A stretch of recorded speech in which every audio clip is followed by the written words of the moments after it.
tiden velkommen til at sætte jer til at sove lidt, imens de andre hygger sig. Nu er der så nogen, der hævder, at jeg kan trylle, men det kan jeg slet ikke. Så jeg håber, I lige vil hjælpe mig lidt ind imellem. Ikke? Jeg vil lige starte med at fortælle en lille historie fra min barndom. Jeg havde en gammel onkel, han var ikke særlig rig. Han kom samtidig med nogle af de her lange lakridsbindler, som han sagde, dem skulle jeg gå ud og dele med mine legekammerater. Og en dag kom han jo så med de her, han arbejdede jo på en stor lakridsfabrik. Det var derfor, han var rar. Men jeg gik så ud og hentede mine legekammerater. Den ene hed Claus. Ja, det gjorde den anden for så vidt også. Så derfor gik de aldrig under anden navn end Lille Claus og Store Claus. Så det her lakrids, jeg fik af onkel, det besluttede, at Lille Claus, han skulle have et stykke lakrids her. Og det skulle Store Claus så sådan set også, sådan at han fik også et stykke lakrids. Det var rimeligt nok. Og det var mig, der skulle gøre arbejdet, så jeg skulle også have et stykke lakrids. Det opdagede min onkel, så han var ikke helt tilfreds. Så han kom sådan og bad mig om at lave lidt om på det, så det måtte jeg så gøre. Så måtte jeg så sådan lige prøve lige at fikse lidt med den her. Og nu kunne jeg så vise ham, om ikke andet, så var enderne der lige lange. Det var han så heller ikke tilfreds med, så jeg måtte jo lige sådan lave sådan en lille hurtig tryllenummer. Og så kan vi se, nu blev de alle sammen lige lange. Der var en til Lille Claus, og så var der en til Store Claus, og så var der en til mig selv.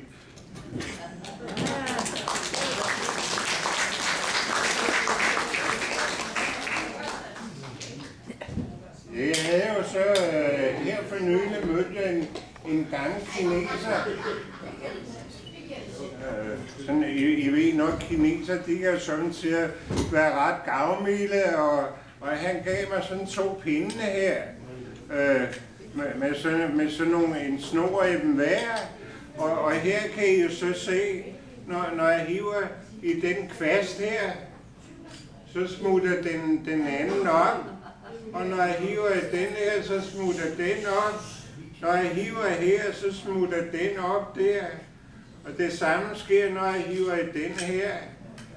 Og så vil jeg jo sikkert, så er der nok nogle af jer, der vil sige, jamen det er jo simpelthen fordi, at snoren går derfra og derover. Det kan I så se her, det gør de så ikke. Det samme sker her, når jeg hiver i den her, så smutter den op. Så er det jo sikkert en, ja, du vil jo så sikkert sige, det, så går snoren den vej ned, og derom, det kan jeg så vise jer, det gør den heller ikke, så det er jo ren magi det her. Så skal jeg lige bruge en ung mand. Kan du ikke lige komme en gang og prøve at hive i den der? Du prøver at hive i den der og ser, hvad der sker. Og så skal jeg bruge en ung dame. Der har vi en ung dame derovre. Kommer der en styrte der, ja? Ja, en af gangen, ikke? Altså, så prøver du at hive en gang. Det var meget fint. Så kan du lige prøve at hive det en gang. Ikke så voldsomt, vel? Nu ødelægger du det hele. Jamen ved du hvad? Så er det jo godt, at jeg har en lille reserve i lommen her, ikke? Så vil jeg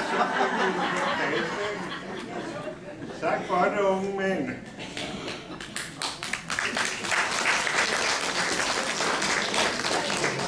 Du ved, hvad jeg ender med at få at kalde ham en ung mand. Vi afregner i porten bagefter. Vi deler i porten bagefter. Ja, det gør vi. Så har jeg så, jamen de er jo ret gavmilde, de her kinesere her. Jeg fik sådan en tom pose af en kineser her. Det var en anden kineser, de er ret... Tænk, man skulle kende nogle flere kinesere, hvad kan det ikke blive til?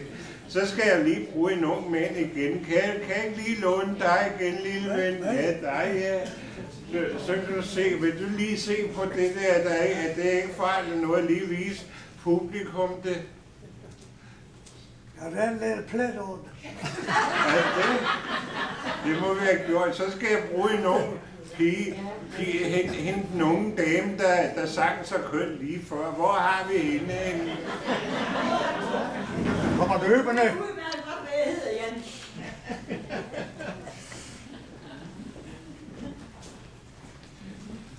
Og så er man klar at spørge, hvad hedder du, lille ven? Jeg hedder Mona. Hun hedder Mona. Skal vi lige give dem et bifald, begge to? Du vil lige stille dig herovre, ikke? Så kan du lige få lov til at undersøge det der og fortælle publikum, hvad farve det er. Jamen altså, nu ser jeg en ny. Det er lige nøjagtigt min farve. Jeg er så rød. Der var jeg heldig der, hva'? Det passer lige til mig. Og så skal vi lige se, om den unge mand her er en gentleman. Er du en gentleman? Er du ikke en gentleman? Det må vi se for ham der. Kan du lige putte det her i damerne først, ikke? Det første er mand, han blev smidt ned fra tredje sal. Så putter du det. Og så, nu er det jo så, jeg lige har advaret, at jeg kan slet ikke trylle, så I skal lige hjælpe mig. Så vi siger alle sammen abra. Hvad er det, man siger? Det er cool. Ja, det var jo ikke særlig ordentligt. Kan vi ikke lige få det, så taget løfter? Hvad er det, vi siger? Ja, min sæt, nu kan jeg se, det røde klæde, det blev blåt. Nej, det tror jeg ikke på. Og det blå, det blev rødt. Ja, skal vi tror ikke på.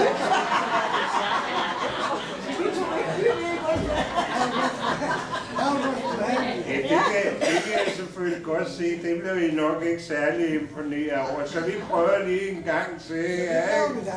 Så vi prøver lige en gang. Nu er det ved at få det lært, det der, hva'? Så vi prøver da lige en gang til at se, om vi kan bruge abracadabra, ikke? Mine damer og herrer, lad mig høre. Abracadabra! Jamen, sætten, det virkede. I bliver bedre og bedre, hva'? Kan I lige vise publikum, at nu har jeg fået dem blandet lidt? Så prøver vi lige at putte det tilbage igen. Ja. Så får jeg min røde klæde igen. Så skulle vi jo gerne have dem tryllet lidt tilbage til den rigtige farve igen her. Så vi prøver lige en gang til, hvad er det, vi siger? Så skulle de jo gerne være tilbage. Ja, det er sgu den farve. Altså, der må være en eller anden, der siger forkert. Der er en, der har sagt abracadabra. Så vi prøver det. Ja, nu går det nok ikke længere, så går det jo bare helt galt. Så vi putter dem tilbage igen. Skal vi give de unge mennesker et bifald her? Rigtig mange tak for det.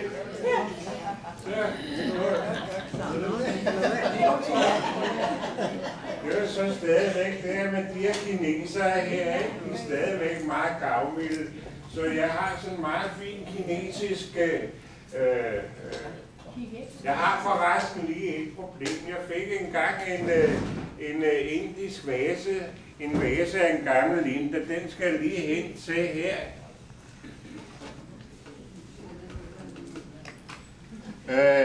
Fordi han ville gerne have lov til at sende mig noget magisk vand fra Gangesfloden. Så en gang imellem, så skal jeg lige holde lidt øje med den her vase her. Det er sådan, I kan nok se, det er næsten ægte sølv. Jeg skal lige flytte min hat her. En tryllekunstner har jo altid en høj hat. Så en gang imellem, så skal jeg lige hen og tømme den her vase her. Så det må jeg lige gøre.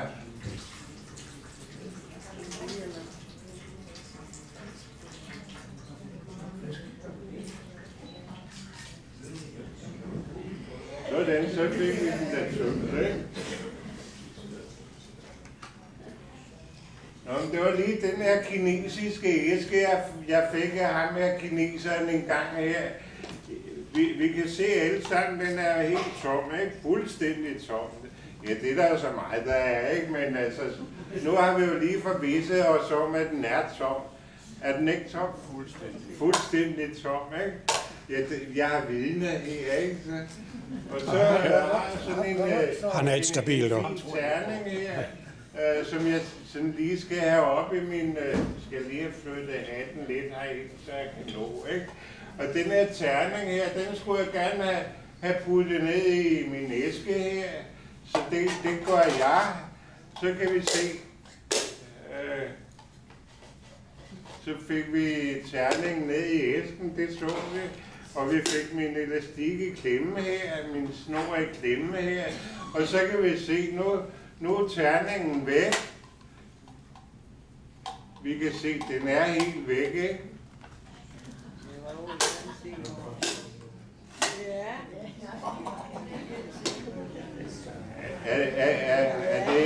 Er det ikke mystisk, at jeg har fået den helt fuldstændig væk her, hva'? Hva? Helt utroligt, ikke? Nej, vel? Tror du mig ikke? Men du kan jo se, at den er væk, ikke? I den anden side. Nej, der er ikke noget i den anden side. Se selv, den er væk. I kan også se, at den er væk, ikke? Helt væk, ikke? Så er der sikkert en, der igen der siger, jamen altså, den er i den anden side. Jamen, der er den jo heller ikke, vel? Nej. Og nu åbner den begge to på en gang her. Den er væk. Fuldstændig væk. Helt væk. Og jamen altså, hvis I så tror, at den stadigvæk er der, så er den stadigvæk helt borte, ikke? Og nu prøver jeg så at åbne dem begge to på en gang, så kan jeg se. Jeg ved, hvor terningen er. Den er her. Mine damer og herrer, jeg siger tak. Ja, nu skal vi jo lige have tømt vasen i.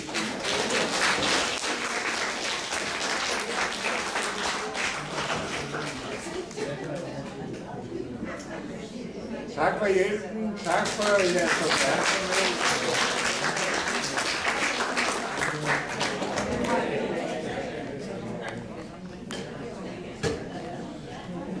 Ja, tak for hjælpen.